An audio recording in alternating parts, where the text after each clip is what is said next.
After 5 days, wife came back with new rules. I already set the real ones.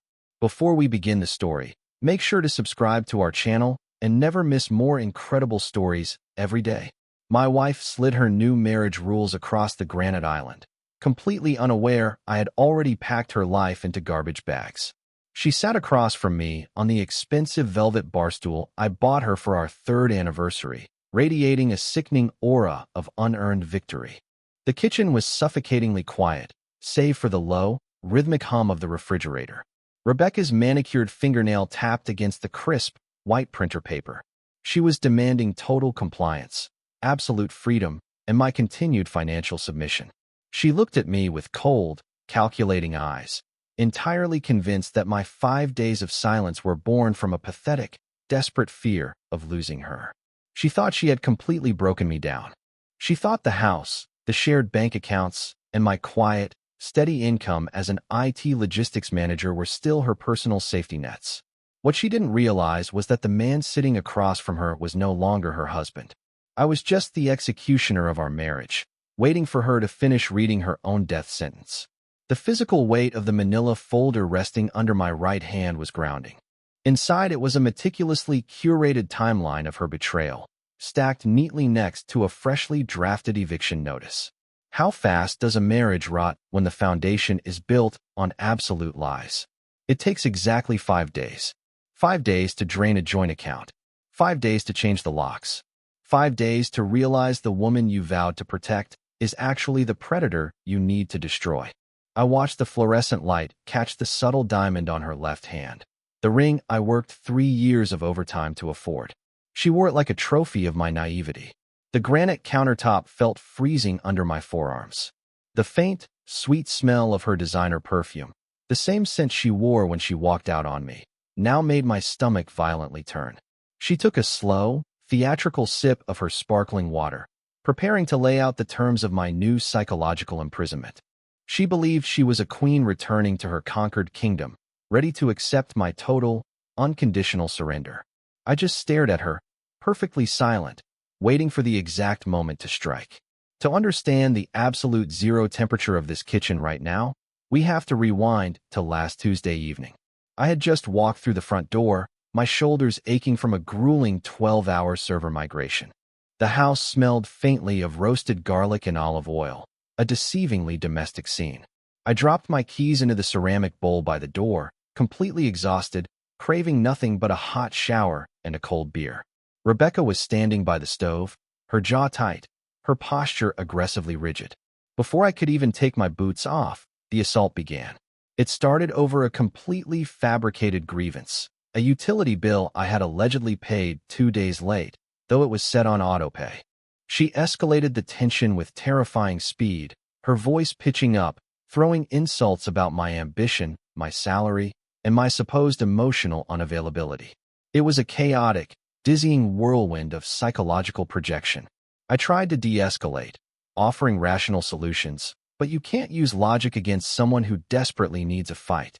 She was hunting for an exit visa, and I was just the collateral damage. "I can't breathe in this house anymore, Jason," she finally screamed, her face flushed with manufactured rage. "You're completely suffocating me." She stormed into the master bedroom. I stood in the hallway, the blood roaring in my ears, physically paralyzed by the sudden, violent shift in our reality. 10 minutes later, she marched back out carrying a sleek leather duffel bag. She didn't even look at me. The heavy oak front door slammed shut with a sickening thud, vibrating the picture frames on the living room wall. The silence that followed was agonizingly loud. The sharp, lingering scent of her floral perfume hung in the foyer like toxic gas. My phone buzzed in my pocket against my numb thigh. It was a text from her, cold and clinically detached. "I need space for a few days. Do not contact me." I sank onto the bottom step of the staircase, burying my face in my hands. I had no idea her sudden exit was actually a carefully orchestrated escape plan. The first 24 hours were a masterclass in visceral, suffocating panic. The physical toll of sudden abandonment feels exactly like withdrawing from a heavy narcotic. My chest was permanently tight, my breathing shallow and erratic. I paced the hardwood floors of our living room until my heels ached, desperately replaying the argument in my head, trying to find the exact moment I ruined my marriage. I drank stale, bitter coffee that tasted like burnt copper, my stomach completely empty and churning with anxiety. I blamed myself entirely. I convinced myself I hadn't been attentive enough, that my long hours at work had neglected her. I drafted dozens of agonizing apology texts, deleting every single one before hitting send. Nighttime was the absolute worst. The king-sized bed felt massive and freezing. By the second evening, my eyes were burning from sleep deprivation, my hands shaking from caffeine and adrenaline. I wandered into the spare guest room to grab a thicker blanket. The room was dark, smelling faintly of dusty linen. As I reached into the closet, a sudden, sharp ping broke the dead silence of the house. A harsh white light illuminated the corner of the room. It was an old iPad, sitting neglected on the nightstand. It was a device Rebecca used years ago for reading before upgrading. She had apparently forgotten to wipe it, and it was still clinging to the house Wi-Fi. The screen was glowing in the dark, demanding my attention. I walked over, my bare feet silent on the carpet, and looked down at the lock screen. It wasn't a message from her mother. It was a push notification from an airline app, displaying a highly specific boarding confirmation. I stared at the glowing rectangle, my exhausted brain struggling to process the text. The panic in my chest suddenly stopped, replaced by a strange, icy stillness.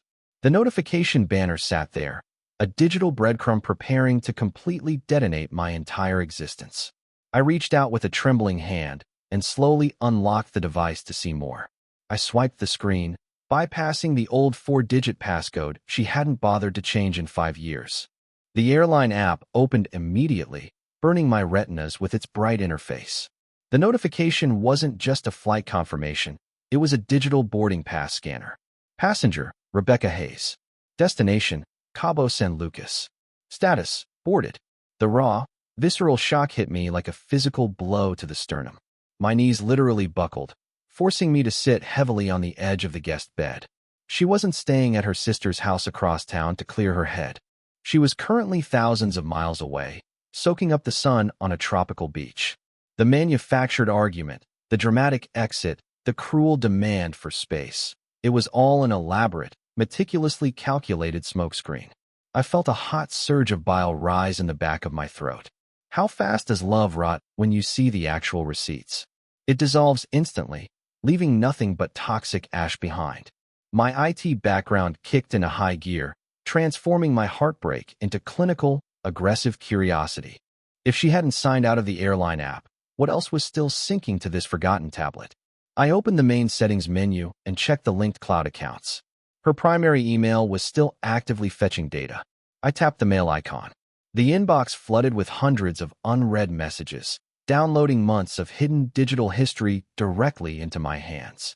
My eyes scanned the bold subject lines, searching for the thread that would unravel the rest of her lies. I found a folder she had cleverly disguised under the label Gym Memberships. I clicked it, my finger hovering over the glass screen, feeling the cold, sickening dread pooling in my stomach.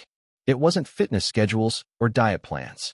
It was a massive archive of luxury hotel reservations, expensive dinner confirmations, and digital receipts for high-end lingerie. Every single booking was meant for 2 people. My lungs felt like they were shrinking, completely unable to pull in enough oxygen. I opened the most recent resort booking confirmation for the Cabo trip. Under the guest registry, there was a second, painfully familiar name attached to the luxury Ocean View suite. I finally realized exactly who was currently sharing a luxury bed with my wife. The second name on the luxury resort reservation was Greg. Greg was a senior sales director at Rebecca's marketing firm. He was a loud, aggressively arrogant guy who wore too much cologne and drove a leased Porsche. He had been to our house for holiday parties. I had shaken his hand, offered him expensive scotch, and laughed at his terrible jokes.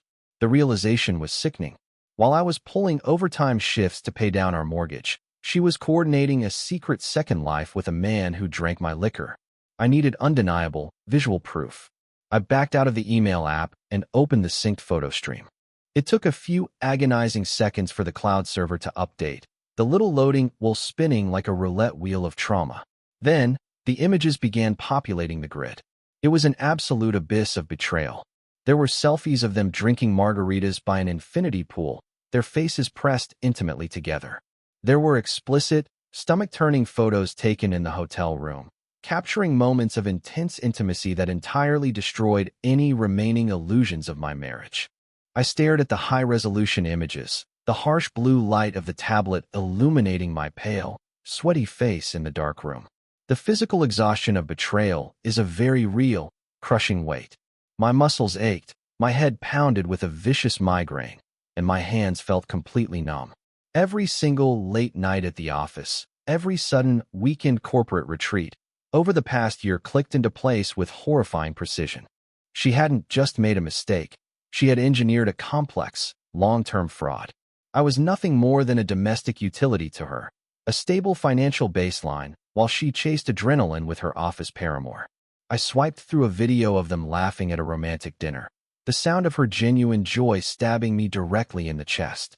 I dropped the tablet onto the mattress, completely unable to stomach another second of her digital reality. The grieving husband died, and a completely different, dangerous man took his place. By the morning of day 3, the suffocating grief had entirely burned out, leaving behind a vast, freezing landscape of pure, mechanical logic. I didn't shed another tear. The sadness evaporated, instantly replaced by a terrifyingly calm, absolute rage. I walked into the kitchen, the sunlight blindingly bright against the granite countertops, and poured a glass of ice water. The physical environment of the house hadn't changed, but my entire perception of it had shifted. This wasn't a home anymore. It was a crime scene, and I was the lead investigator. I carried the iPad back into the kitchen and sat down at the island. I spent the next 4 hours meticulously archiving her destruction. I took high-resolution screenshots of every flight confirmation, every explicit photograph, and every hotel receipt. I compressed the files, encrypted the folder, and uploaded it to 3 separate, highly secure cloud drives that she didn't know existed. The soft, electronic hiss of the files compressing sounded like a snake preparing to strike. I needed to ensure that when the hammer finally fell, she would have absolutely zero room to gaslight, manipulate, or lie her way out of the wreckage. Once the digital evidence was locked down, I picked up my phone and dialed the only man I could trust. Marcus isn't just my oldest friend from college. He is a brutally effective family law attorney who specializes in high-conflict divorces. He answered on the second ring, his voice gruff and strictly professional. "Jason, it's Saturday. Who died?" he asked. I stared at the blank wall of my kitchen, feeling the cold weight of the incoming war settling onto my shoulders. I didn't waste time with pleasantries or emotional breakdowns. I laid out the exact facts: the manufactured fight, the secret flight, the hotel receipts, and the photos with Greg. There was a long, heavy silence on the other end of the line, followed by the sharp sound of a pen clicking. Marcus shifted instantly from best friend to legal predator. He told me to immediately open my laptop and check my joint bank accounts. I opened my laptop, my fingers flying across the keyboard with clinical precision. Marcus was on speakerphone, his voice a steady, grounding anchor in the chaos. "Log into the primary checking, then the joint savings," he instructed, the rustle of legal pads echoing through the phone. "Look for ATM withdrawals, cash apps, or transfers to unknown external accounts." I pulled up the financial dashboard. At first glance, everything looked relatively normal. The mortgage was paid, the utilities were cleared. But as I drilled down into the line item transactions over the last 8 months, the sickening reality of her theft began to crystallize. It wasn't massive, glaring withdrawals. It was a slow, deliberate, parasitic drain. $100 here at an ATM near her office. $200 transferred to a generic Cash App handle. $500 withdrawn during a girls' weekend. She was systematically siphoning my hard-earned salary to fund her illicit double life. The rage in my chest condensed into a heavy, unbreakable block of iron. I clicked on the credit card statements. The luxury resort in Cabo wasn't paid for by Greg. It was charged to a secondary card tied directly to our joint account, a card she had specifically asked me to pay off just last month, claiming it was for unforeseen medical expenses. The sheer audacity of her entitlement was staggering. She was literally using the money I earned from grueling 12-hour server migrations to buy expensive cocktails for another man. Any lingering, Microscopic shred of mercy or hesitation I harbored completely evaporated in that instant. I was looking at the financial anatomy of a parasite. "She's stealing from me, Marcus," I said, my voice dropping to a low, dangerous whisper. "She funded the entire affair with our savings." Marcus didn't offer empty condolences. He offered a brutal, effective battle plan. He explained exactly what I needed to do to legally sever her access before she could drain another dime. I grabbed a pen and began violently writing down his exact instructions. I was about to completely dismantle the financial safety net she took for granted. Monday morning arrived with a cold, unforgiving clarity. While Rebecca was presumably sipping mimosas on a Mexican beach, I took a personal day from work to systematically execute Marcus's legal strategy. My first stop was the local bank branch. Sitting across from a nervous teller, I felt the cold, hard weight of reality settling in. I legally transferred exactly 50% of all our joint funds into a brand new, completely isolated individual account solely under my name. I didn't take a penny more than my legal half, adhering strictly to Marcus's advice to keep my hands perfectly clean for a judge. The joint account balance plummeted from a comfortable safety net to a meager, depressing sum in a matter of seconds. Next, I canceled every single shared credit card, reporting them lost and requesting new physical cards be sent exclusively to a secure P.O. box I had rented an hour prior. The financial umbilical cord was officially severed. But the money was only half the battle. I needed to secure the physical perimeter of my home. I drove to the hardware store and bought 3 heavy-duty deadbolts. The physical labor of unscrewing the old locks was incredibly therapeutic. I felt the rough texture of the metal, the bite of the screwdriver in my palm, and the satisfying, heavy clunk of the new mechanism snapping into place. I ripped out the old digital keypad system entirely, replacing it with a traditional, unhackable brass key lock. Let her try to punch in her birthday now. Finally, I logged into the central router and completely nuked her access to the home network, changing the passwords for the security cameras, the thermostat, and the garage doors. I walked back into the living room, the smell of fresh brass shavings still lingering in the air. The house was no longer a shared marital asset. It was a highly fortified bunker, and I was the sole commanding officer. I stood in the dead center of the foyer, holding the single, jagged new key in my hand. Now it was time to physically erase every single trace of her from my sanctuary. I didn't use her expensive designer suitcases to pack her belongings. Those were bought with my money, so they stayed in the attic. Instead, I drove to the supermarket and bought 2 giant rolls of heavy-duty, industrial black trash bags. The thick plastic smelled strongly of chemicals, a highly appropriate scent for the task at hand. I started in the master bathroom. I aggressively swept her expensive serums, her makeup brushes, and her floral perfumes off the marble vanity directly into the dark plastic void. The glass bottles clinked and shattered against each other, a satisfying soundtrack of destruction.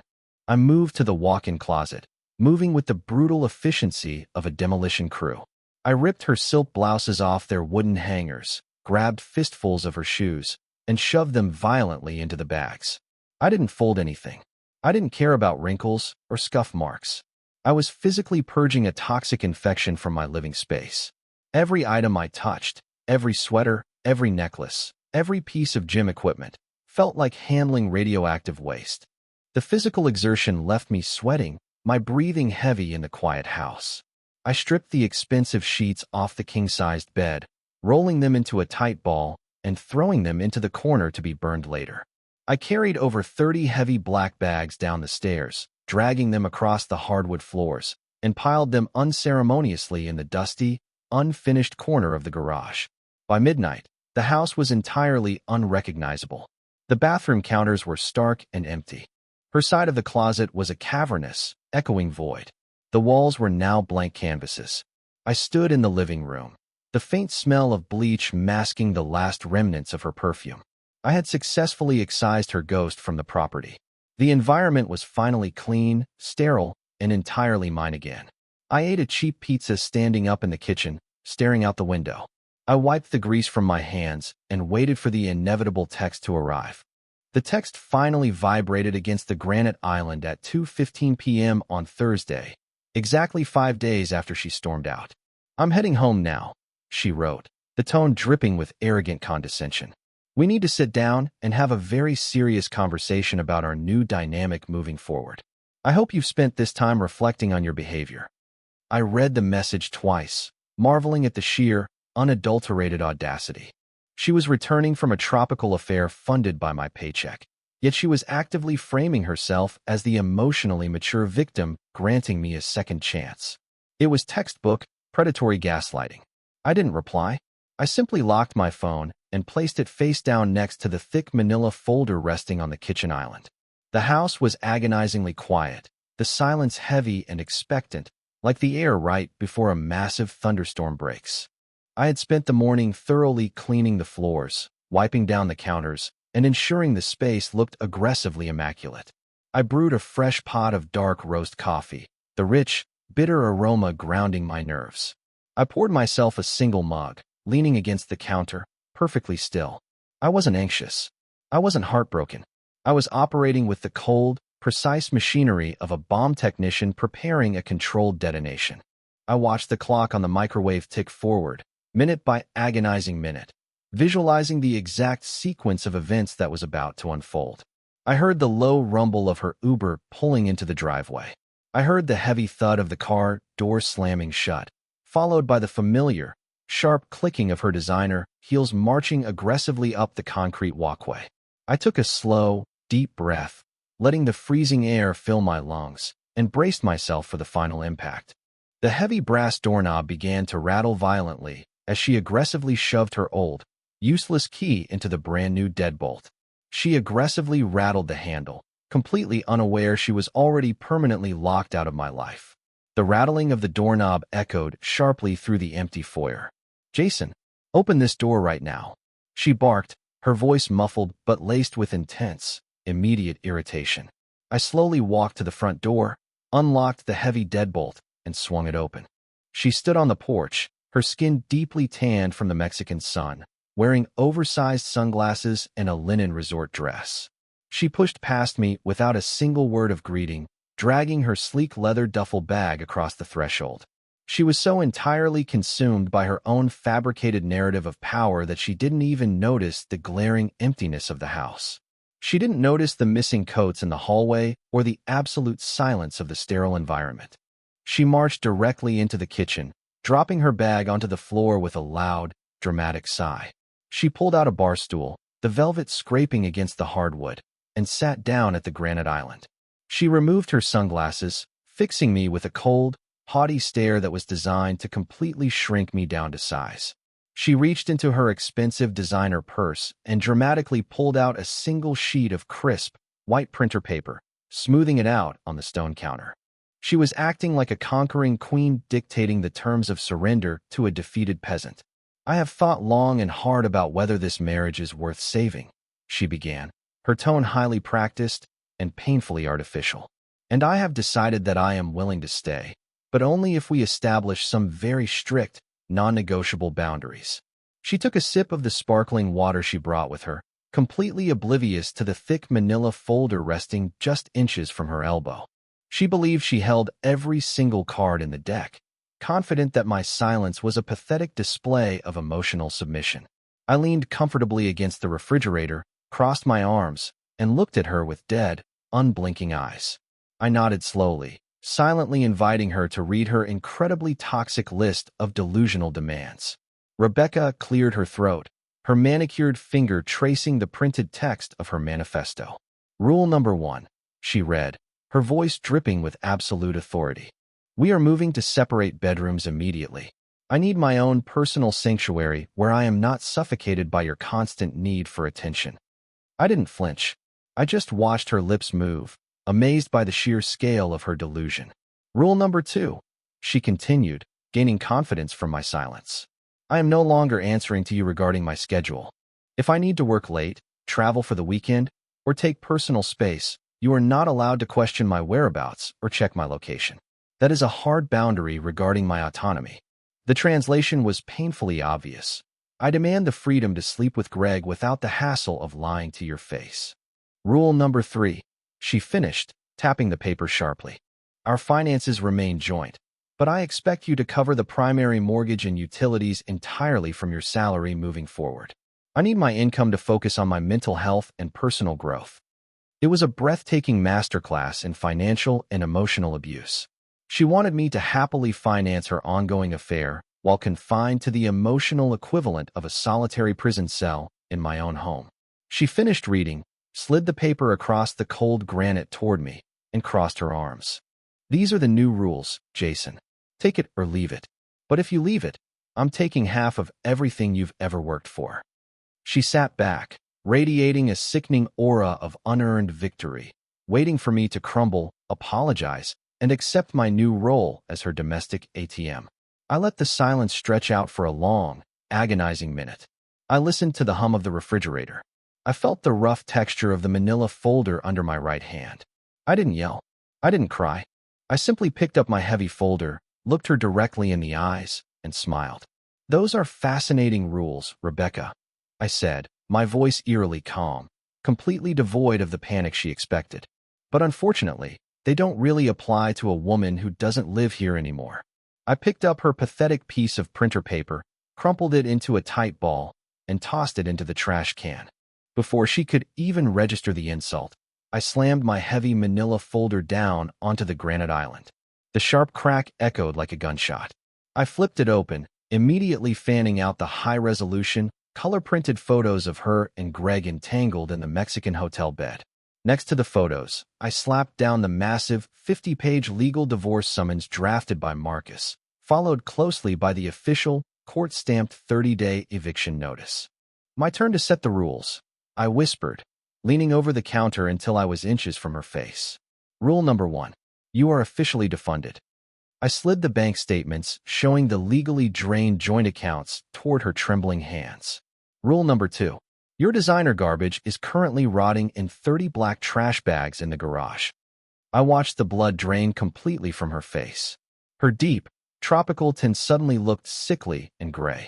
Her eyes darted wildly between the explicit photos, the terrifying legal documents, and my dead, unblinking stare. The arrogant, conquering queen mask didn't just slip. It violently shattered into a million irreparable pieces. She opened her mouth to speak, to lie, to spin another web of gaslighting, but absolutely no sound came out. She looked around the kitchen, finally noticing the bare walls, the empty counters, the utter absence of her existence in my home. The crushing, undeniable reality of her absolute ruin was suffocating her. She was broke, exposed, and entirely at my mercy. I tapped the divorce papers with my index finger, enjoying the beautiful sound of her rapid, panicked breathing. I told her she had exactly 5 minutes to grab her bags and get out. Panic is a highly physical reaction. Rebecca's hands began to shake violently, knocking her glass of sparkling water onto the floor. The glass shattered, the water pooling around her designer heels, but she didn't even notice.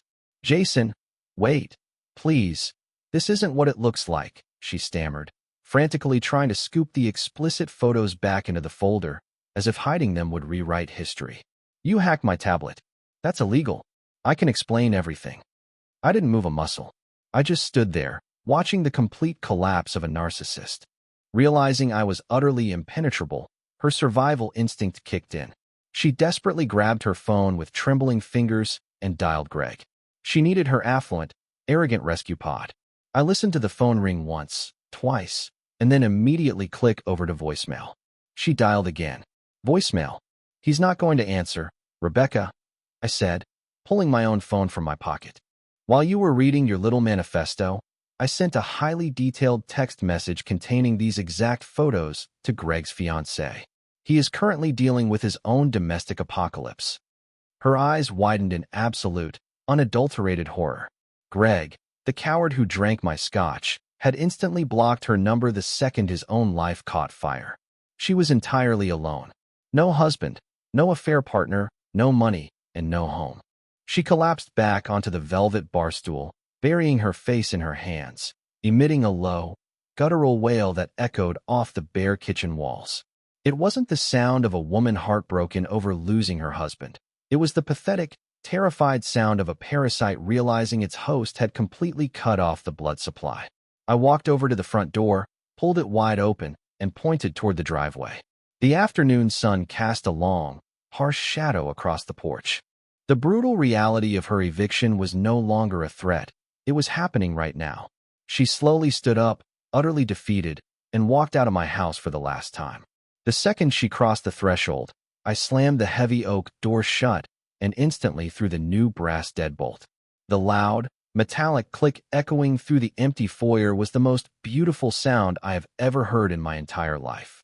The physical relief was immediate and overwhelming. It felt like stepping out of a suffocating, smoke-filled room into crisp, freezing winter air. My chest expanded, my shoulders dropped, and a profound, unshakable silence settled over my sanctuary. The divorce was finalized brutally fast. With Marcus ruthlessly navigating the legal battlefield and the overwhelming evidence of her financial theft and infidelity, Rebecca was forced to accept a remarkably unfavorable settlement just to avoid a protracted, highly public civil trial. I kept the house, my pension, and my sanity. Last I heard, she was renting a tiny, cramped apartment across town, struggling to maintain her fabricated lifestyle on a single income. Greg, predictably, stayed with his fiancée, leaving Rebecca completely isolated. Surviving a highly manipulative partner teaches you a brutal, necessary lesson about human nature. You learn that arrogance thrives entirely in the dark, fed by your silence and your desperate desire to keep the peace. The moment you stop apologizing for their toxic behavior and start operating with cold, unforgiving logic, their power entirely evaporates. If you are currently sitting in a dark room, agonizing over a partner who makes you feel crazy, unheard, or perpetually guilty, stop pleading with them. Turn on the lights, demand the actual receipts, and aggressively secure your own perimeter before they can bleed you dry. Today, the house smells like fresh paint and expensive dark roast coffee. My living room is quiet, the walls are clean, and the air is finally breathable. The garbage is out, and it is never coming back inside. I sit on my new leather couch, watching the sun filter through the windows, knowing exactly who I am. Never let anyone build a comfortable castle on the foundation of your quiet, enduring pain.